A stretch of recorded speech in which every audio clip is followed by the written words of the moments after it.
Physics teacher सबा Iqbal YouTube channel पर खुशामदीद। अस्सलाम वालेकुम क्लास 9th। आज हमारा टॉपिक है थर्मल कंडक्टिविटी। जो हमने सॉलिड्स में कंडक्शन पढ़ी थी, आज उसी का ये सब टॉपिक है thermal conductivity. Thermal means heat and conductivity का मतलब ये है कि ये किसी भी ऑब्जेक्ट की प्रॉपर्टी है, प्रॉपर्टी ऑफ एन ऑब्जेक्ट या property of transfer of heat, कि ये किसी भी ऑब्जेक्ट की ये प्रॉपर्टी है कि वो कितना हीट को ट्रांसफ़र कर सकता है, उसका क्या रेट है, वो कितना एक जगह से दूसरी जगह हीट को ट्रांसफ़र कर सकता है। जो ज़्यादा करेगा इट मीन्स कि उसकी ये प्रॉपर्टी जो है एक अच्छी प्रॉपर्टी है कि वो हीट को जल्दी ट्रांसफ़र कर देता है, या कौन कम ट्रांसफ़र करता है। तो ये थर्मल कंडक्टिविटी जो है ये property of transfer of heat है। तो थर्मल का क्या मतलब हुआ, हमारे पास हीट, और कंडक्टिविटी वो किसी भी ऑब्जेक्ट की ये प्रॉपर्टी है कि वो हीट को किस तरह से ट्रांसफ़र करती है। ठीक है, तो आज हम लोग सबसे पहले यहाँ पे थर्मल कंडक्टिविटी के बारे में पढ़ेंगे। थर्मल कंडक्टिविटी असल में क्या है, rate of transfer of heat के Q/T, यानी कितने टाइम में जो हीट एनर्जी है वो ट्रांसफ़र होती है एक एंड से दूसरे एंड तक। तो इसे हम कहेंगे rate of transfer of heat, कि कितने टाइम में कितनी हीट ट्रांसफ़र हो रही है, उसको हम कहेंगे rate of transfer of heat. तो इसकी डेफिनेशन हम लोग देख लेते हैं। The amount of heat that flows in unit time is called rate of flow of heat. अब आपने ये देखना है कि ये डिफरेंट ऑब्जेक्ट्स में, डिफरेंट सॉलिड्स में डिफरेंट होता है ये रेट। ज़रूरी नहीं है कि आपके पास अगर कोई एक मेटल रोड है जिसकी ये लेंथ है फॉर एग्ज़ाम्पल, और एक आपके पास उससे थोड़ा सा और बड़ा है मेटल रोड, लेंथ उसकी थोड़ी ज़्यादा है, तो अब आप बताएं क्या इन दोनों में आपका जो rate of transfer of heat है क्या वो सेम होगा? नो।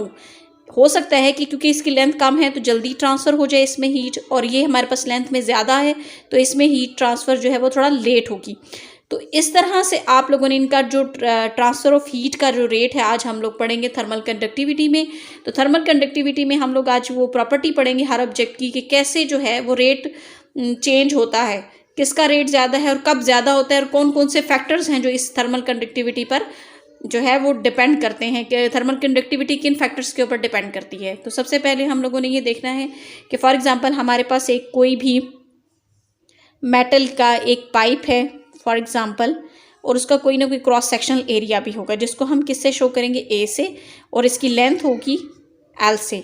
तो अब हम लोग देखेंगे कि अगर हम क्रॉस सेक्शनल एरिया को बढ़ा दें, इसी तरह से अगर हम इस एक और जो है रॉड ले लेते हैं जिसका क्रॉस सेक्शनल एरिया ये हमारे पास जो है A1 है और ये हमारे पास है A2, तो अब आप देखेंगे कि A2 का क्रॉस सेक्शनल एरिया A1 से ज़्यादा है, तो डेफिनेटली इसमें क्या होंगे, एटम्स और फ्री इलेक्ट्रॉन्स भी ज़्यादा होंगे।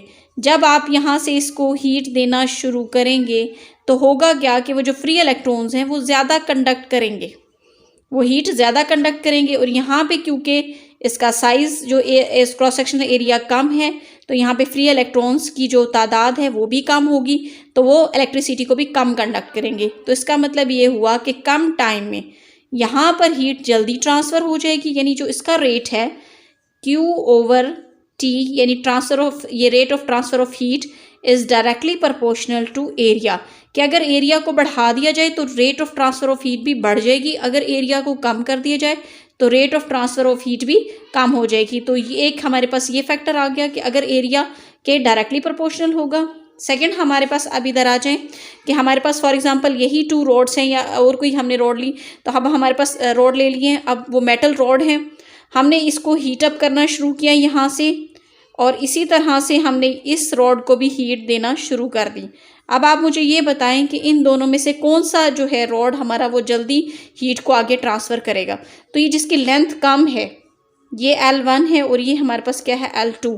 जिसकी लेंथ ज़्यादा है तो उसमें हीट ट्रांसफ़र होते हुए टाइम लगेगा क्योंकि वो लेंथ ज़्यादा है, और ये वाली जो है रॉड है इसकी लेंथ कम है तो इसमें हीट जल्दी ट्रांसफ़र हो जाएगी।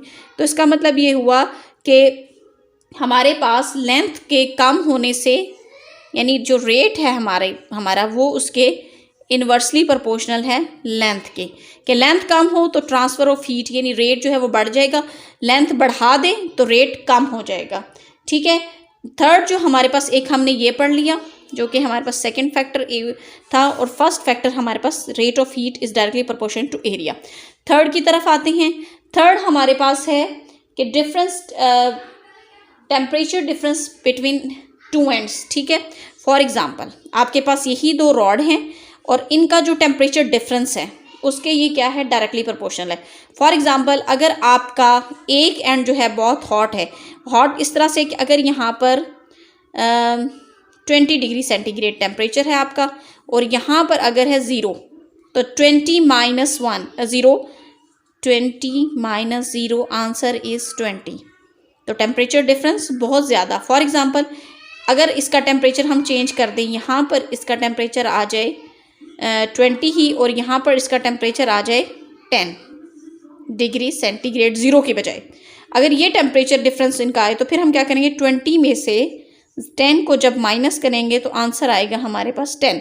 तो अब आप किसका डिफरेंस ज़्यादा है, 20 वाले का, मतलब जो 20 माइनस 0 का आंसर 20 आ रहा है, तो ये डिफरेंस ज़्यादा आ रहा है ना।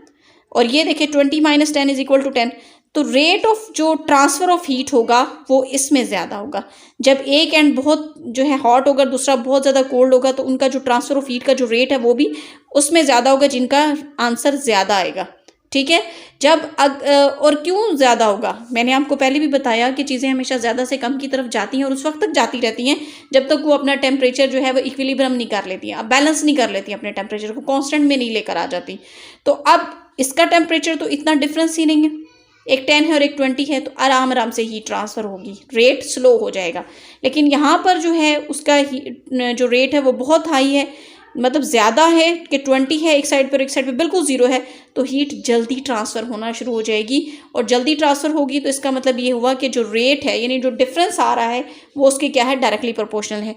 तो उसके लिए हम इसको क्या करेंगे, Q/T is directly proportional to T1 minus T2, यानी T1 में से T2 को माइनस करें, अगर इसका डिफरेंस ज़्यादा आता है तो उसका रेट भी ज़्यादा होगा, अगर इनका डिफरेंस कम आएगा तो उसका रेट भी कम हो जाएगा। ठीक है, अब हम क्या करेंगे, अब क्योंकि ये एक थर्ड हमारे पास ये था रेट, एक फैक्टर ये आ गया हमारे पास और एक हमारे पास वो, अब हम तीनों को क्या करेंगे, तीनों को जो है वो इकट्ठा कर लेंगे। और कैसे, Q/T is directly proportional to area and temperature difference and inversely proportional to length. ये हम इन तीनों फैक्टर्स को इकट्ठा कर लिया। अब यहाँ पर क्या होगा कि हम जब Q/T प्रोपोर्शनैलिटी के साइन को इक्वल टू के साइन में चेंज करेंगे, और K इसका प्रोपोर्शनैलिटी कांस्टेंट है, वो यहाँ पुट करेंगे A/T minus T2 over L। अब आप यहाँ पर देखें कि ये हमारे पास आ गया है इसका आंसर कि rate of transfer of heat जो है वो किसके इक्वल है, is equal to K area into temperature difference over length.